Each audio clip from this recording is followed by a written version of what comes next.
Mes frères bien-aimés, c'est une très grande joie de nous retrouver encore pour un jour de fête. C'est quand même merveilleux dans l'Église catholique, cette joie de suivre pas à pas la vie de Jésus.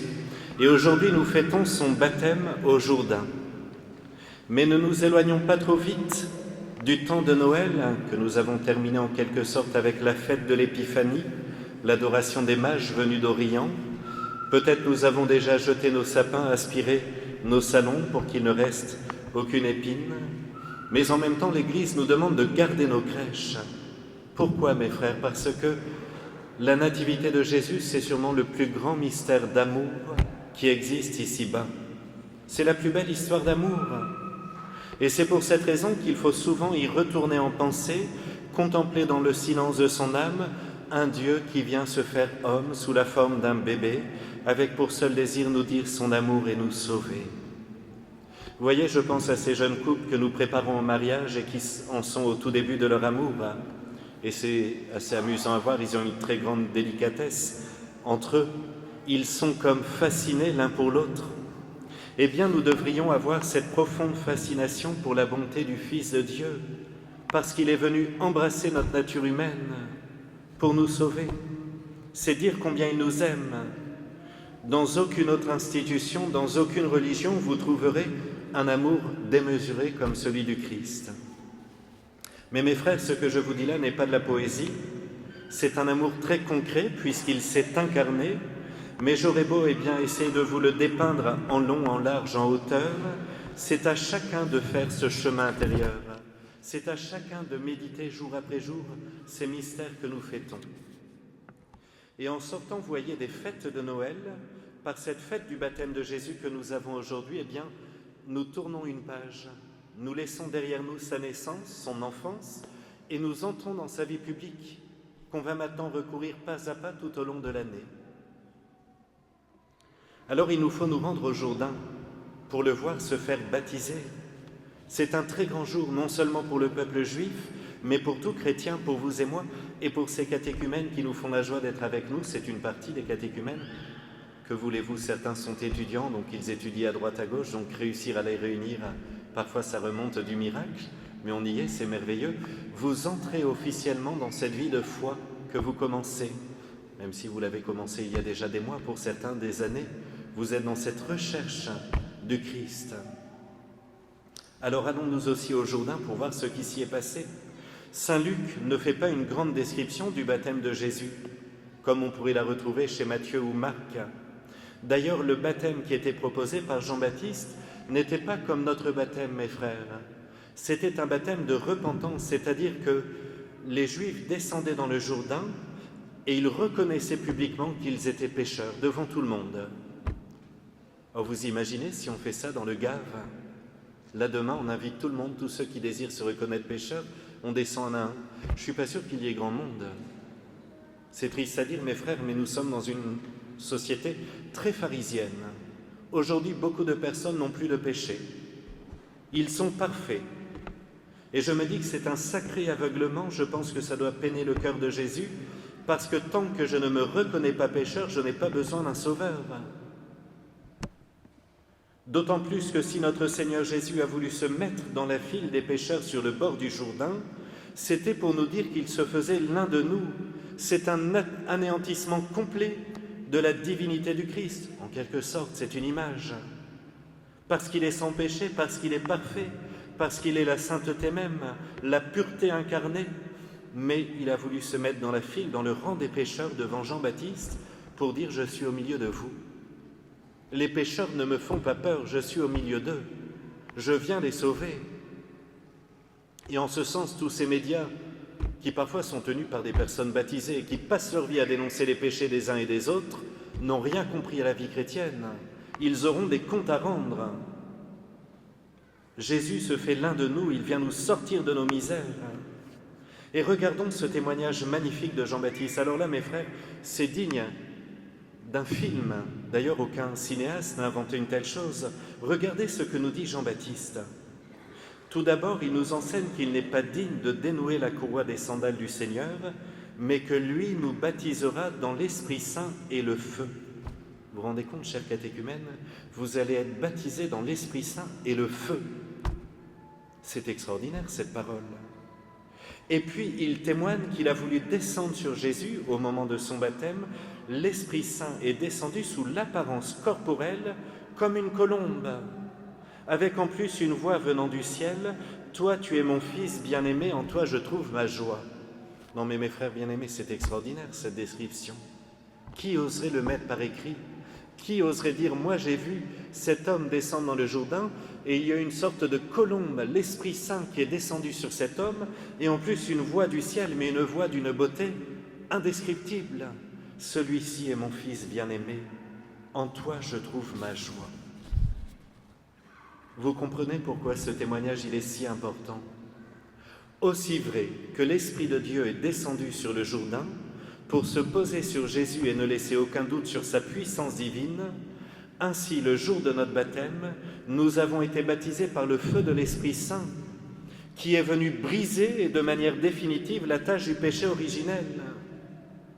Quand l'eau a coulé sur notre front, c'est la puissance de Dieu qui s'est engouffrée dans notre âme pour la rendre immaculée par la présence de la très sainte Trinité. Non mais mes frères, je sais tout ça, ce sont des mots, mais là en chacun de nous il y a la Sainte Trinité, y compris dans mon âme. Et nous avons reçu à notre tour cette présence si tendre, si pure de l'Esprit Saint, avec la certitude que le Père Céleste a posé son regard sur chacun de nous en nous voyant devenir comme son Fils, en devenant membre de l'Église, corps mystique du Christ. Mes frères bien-aimés, avons-nous conscience de cette grâce sanctifiante qui est en nous depuis le jour de notre baptême, qui est un vrai don de Dieu, qui est appelé à grandir, à embellir ma vie, dans la mesure où je lui donne un peu de place? En tout cas, aujourd'hui, par le baptême de Jésus, eh bien, c'est peut-être le message que la Sainte Église nous rappelle. Et c'est pour cette raison que j'aime reprendre le modèle des saints qui nous précèdent et qui ont réalisé ce projet de Dieu sur leur vie, parce qu'ils étaient conscients du trésor de la grâce dans leur âme. C'est vrai, parfois, mes frères, on a tendance à douter. On se dit, vu l'état de l'Église, vu le témoignage des chrétiens, parfois des prêtres, le contre-témoignage, eh bien, on se dit, oh, finalement, oui, la grâce, elle est active, plus ou moins. On manque de foi. Il faut tout de suite regarder les saints. Et quand on regarde leur vie, leur style de vie, on se dit, mais oui, en fait, cette grâce, elle est extraordinaire, la grâce de Dieu dans une âme. Vous voyez, je vais reprendre un saint que vous connaissez déjà, j'en ai déjà parlé, on va le fêter vendredi. C'est Saint Antoine le Grand, pas Saint Antoine de Padoue, Saint Antoine le Grand. Je me permets de reprendre quelques traits de sa vie très simples. Il était d'une famille très riche, habitant sur le bord du Nil, on est au IVe siècle, ayant plusieurs arpents de terre, autant dire que c'était une famille richissime parce que dans cette région, les cultures pouvaient produire jusqu'à 7 fois par an avec le Nil qui débordait. Extraordinaire cette profusion. Un jour, alors qu'Antoine entre dans une église et qu'il entend l'évangile sur le jeune homme riche, il est saisi. Il se dit, mais c'est Jésus qui vient me parler dans mon âme. Il rentre à la maison, il revend tout ce qu'il a, il donne tout aux pauvres, sauf une petite part pour sa sœur, sa petite sœur, et il part vivre dans le désert. Non mais mes frères, il faut le faire. Peut-être pour quelqu'un qui est pauvre, abandonner les quelque chose qu'il a, même là, ça doit être difficile, mais imaginez pour un riche. Il est radical, mais elle n'est pas là, sa sainteté. Sa sainteté, elle est après parce que pendant 20 ans, alors qu'il est dans ce désert de Nitrie, il va trouver un petit fort militaire, il va en ruine, il va s'y installer pour vivre de façon comme un ermite, et pendant 20 ans, il va être tenté de reprendre ses richesses, tenté d'aller voir les femmes, tenté d'abandonner la vie de prière. Il se met parfois à douter. 20 ans. Qui persévère pendant 20 ans dans un désert? Lui, il l'a fait. Il a été patient, il a été doux et humble, il a renouvelé son amour pour Jésus, il s'est souvenu de la grâce qu'il avait eue le jour où il était rentré dans cette église, qu'il avait vendu tous ses biens, il a tenu ferme dans la foi. Et lui qui a voulu quitter le monde, eh bien, ce sont des hommes qui sont venus à lui. De nombreux jeunes hommes, eh bien, ont voulu imiter son style de vie. Alors il a commencé à organiser la vie érémitique. On dit qu'il est un peu le fondateur de la vie monastique. Il a été extrêmement patient envers tous ces jeunes, qui n'avaient pas d'ailleurs sa radicalité à lui. Donc ce n'était pas toujours facile de les supporter, mais petit à petit il les a guidés. Et puis lui qui voulait vraiment se couper du monde, eh bien voilà qu'on l'appelle à Alexandrie au moment de la controverse avec les Ariens. À l'époque, vous savez mes frères, lorsqu'il y avait une grande hérésie dans l'Église catholique, qu'est-ce que faisaient les évêques? Ils réunissaient un concile œcuménique, ils réfléchissaient sur le sujet, l'arianisme, donc est-ce que Jésus-Christ est vraiment Dieu ou est-ce qu'il est uniquement homme? Est-ce que c'est un homme surpuissant? Est-ce qu'il a fait semblant d'être Dieu? Est-ce que vraiment il a souffert sur la croix? On réfléchissait entre évêques, entre théologiens, à l'époque c'était de grands saints, et puis on condamnait en disant l'arianisme est une hérésie, c'est une secte. Aujourd'hui, ça nous manque d'ailleurs ce type de condamnation. Regardez, tout le monde est un petit peu perdu. L'Église, depuis le Concile, n'ose plus trop condamner parce qu'elle a peur de blesser. Mais parfois, ça manque de rappeler le vrai, de rappeler ça, c'est une hérésie.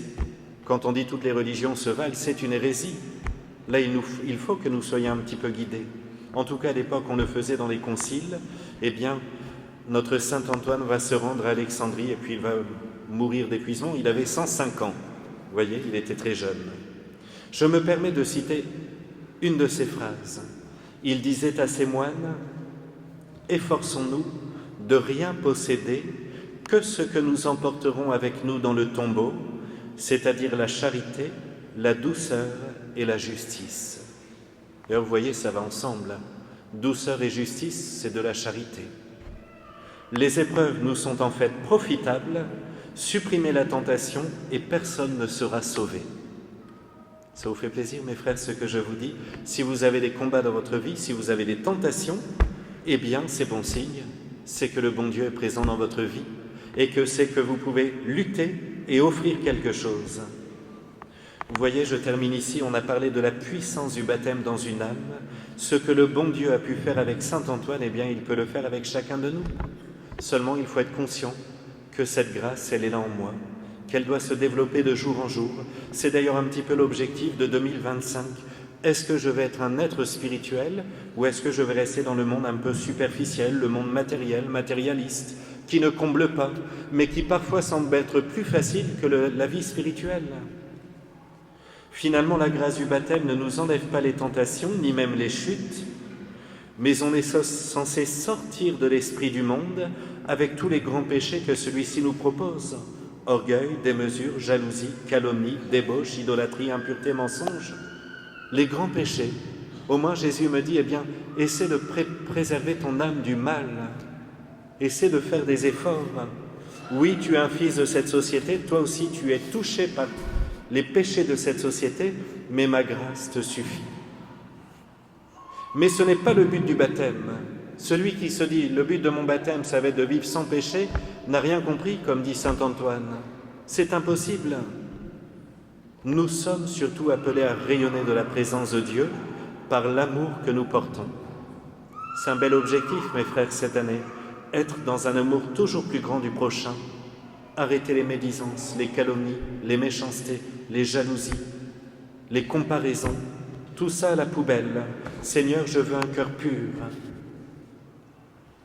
Nous vous remercions, très sainte Trinité, pour le don de votre présence dans nos âmes depuis le jour de notre baptême, et nous renouvelons aujourd'hui le désir que votre grâce divine se développe en nous de jour en jour, à commencer dès maintenant, ainsi soit-il.